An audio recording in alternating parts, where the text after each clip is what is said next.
Маңғыстау облысына жұмыс сапарымен келген президент Нұрсұлтан Назарбаев өңір активімен кездесті. Халқалы жиында Маңғыстау облысының әкімі Ералы Тоғжанов мемлекет басшысына аймақтың әлеуметті экономикалық дамуы туралы баяндады. Алтайдың қорытындысы бойынша көрсеткіштер жаман емес, өңір экономикасының тұрақты өсу динамикасы байқалады. Тақырыпты толықтырып әріптесім Айман Нұрмағамбет тарқатады. Жыл басынан бері ішкі өңірлік өнім 99%-дан 104%-ға өскен. Негізгі капиталға салынған инвестиция көлемі 6%-ға артып, 256 миллиард теңгені құрады. Бұл көрсеткіш әлі де еселене түсуі мүмкін. Себебі облыс экономикасының дамуына тың серпін беретін 7 жоба жүзеге асырылады. Өңір әкімі Ералы Тоғжанов Қазақстан президентіне аталған инвестициялық жобаларды таныстырды. Олардың қатарында жіп иіріп, мата өндіретін зауыт, Құрық ауылындағы су тұщыту зауыты, Түпқараған ауданындағы жел электр станциясы мен Ақтау экоқала жобасы бар. Маңғыстаудың әлеуетін арттыратын жобалармен танысқан соң елбасы өңірі активімен кездесті. Келелі кездесуде мемлекет басшысы Каспий маңы аймағының тарихи, мәдени, рухани, идеологиялық, геосаяси маңызын ерекше атап өтті. Нұрсұлтан Назарбаев еліміздің мұнай өндіру, инфрақұрылым және көлік логистика әлеуетін дамытуда Маңғыстау облысының ұлттық экономикаға елеулі үлес қосып отырғанын айтты. Әлемдік саясатта орны бар қала болайын деп тұр, Құдай бұйыртса. Осының өзі өлкенің стратегиялық маңызы қаншалықты зор екенін көрсетеді. Өңірде ұшақ, автокөлік, пойыз, паром, кеме өтетін бірден-бір өңіріміз болып отыр қазір. Инфрақұрылымды дамыту саласында мемлекет бірқарар ауқымды жобалар жасады.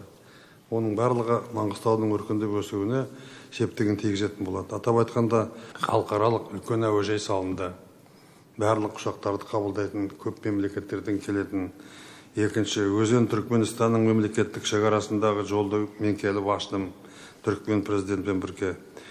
Атырау, Ақтау автомобиль жолы салынды. Жол салу күн тәртібінде тұрған өзекті мәселенің бірі. Өңірде 2020 жылға дейін 213 шақырым жол салынады. Бұл жобаның жүзеге асуына 3000 адам жұмылдырылады. Халықты баспанамен қамтуда басты назарда. Нұрлы жер бағдарламасы аясында соңғы 2 жылда 1.833.000 шаршы метр тұрғын үй тұрғызылған. Жыл аяғына дейін 916.000 шаршы метр тұрғын үй пайдалануға беріледі. 5 әлеуметтік бастама аясында тұрғын үйді пайдалануға беру өсімін жыл сайын 10%-ке арттырып отырып, 2025 жылға дейін облыстың әрбір тұрғынын 30 шаршы метр баспанамен қамтимыз. Сіздің берген тапсырмаңыз бұл бағытта толығымен орындалады. Орталықтандырылған ауыз сумен ауыл тұрғындарының 80% бүгін қамтылды. Жыл соңына дейін көрсеткішті 89%-ке дейін жеткізуге мүмкіндігіміз бар. Отырыста өңірдің зиялы қауым өкілдері мен кәсіпкерлер сөз алып, орамды ойларын ортаға салды. Облыстық мәслихат депутаты Дмитрий Клинчев елбасыға аймақ кәсіпкерлері атынан алғысын айтып, өңірлік Нұркапитал бірегей жобасының ұтымды тұстарына тоқталды. Я хотел бы искренне поблагодарить вас за то внимание, которое вы лично оказали программе Нуркапитал. Кәсіпкерлерге көрсеткен қолдауыңыз үшін сізге маңғыстаулық кәсіпкерлердің атынан алғыс айтамын. Бүгінгі таңда аталған бағдарлама аясында 1% жеңілдікпен 3 миллиард теңгенің 164 жобасы қолдау тапты. Шағын және орта бизнесті қолдауға бағытталған мемлекеттік бағдарламалар оң нәтижесін беруде. Биыл шағын несие беріп 2 миллиард теңгені құрады. Нәтижесінде Маңғыстау облысы бойынша шағын бизнесті қолдауға арналған жалпы несиелік портфель 5 миллиард теңгені құрады. Жалынды жастардың атынан өлкетанушы Бекболат Төлегенұлы сөз сөйледі. Зерделі жас елбасының рухани жаңғыру бағдарламасы аясында аймақта қолға алынған жобаларды тізбектеді. Бұл бағытта жұмыс қызу жүріп жатыр. Мәселен, тек туған жерге тағзым акциясы аясында мемлекеттік бюджеттен тыс маңғыстаулық азаматтардың демеушілігімен 12 миллиардқа жуық қаражат халық игілігіне жұмсалған. Осы көрсеткішпен мұнайлы аймақ республика бойынша көш басында тұр.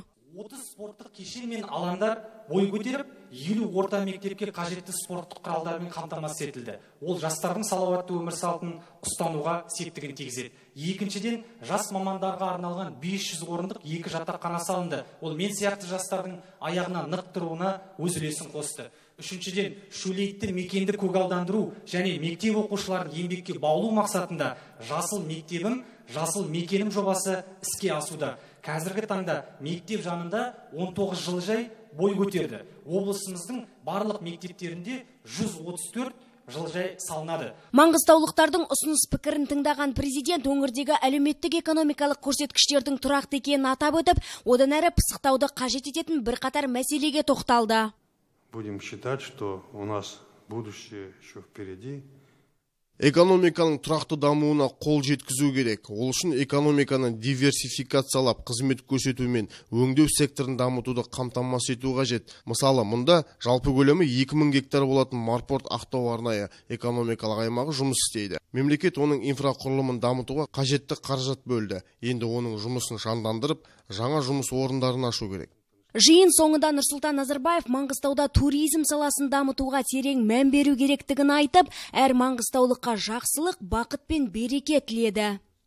Айман Нұрмағамбет, Саламат Қайыпов, Каспий ақпарат, Президент телерадио кешенінің көмегімен.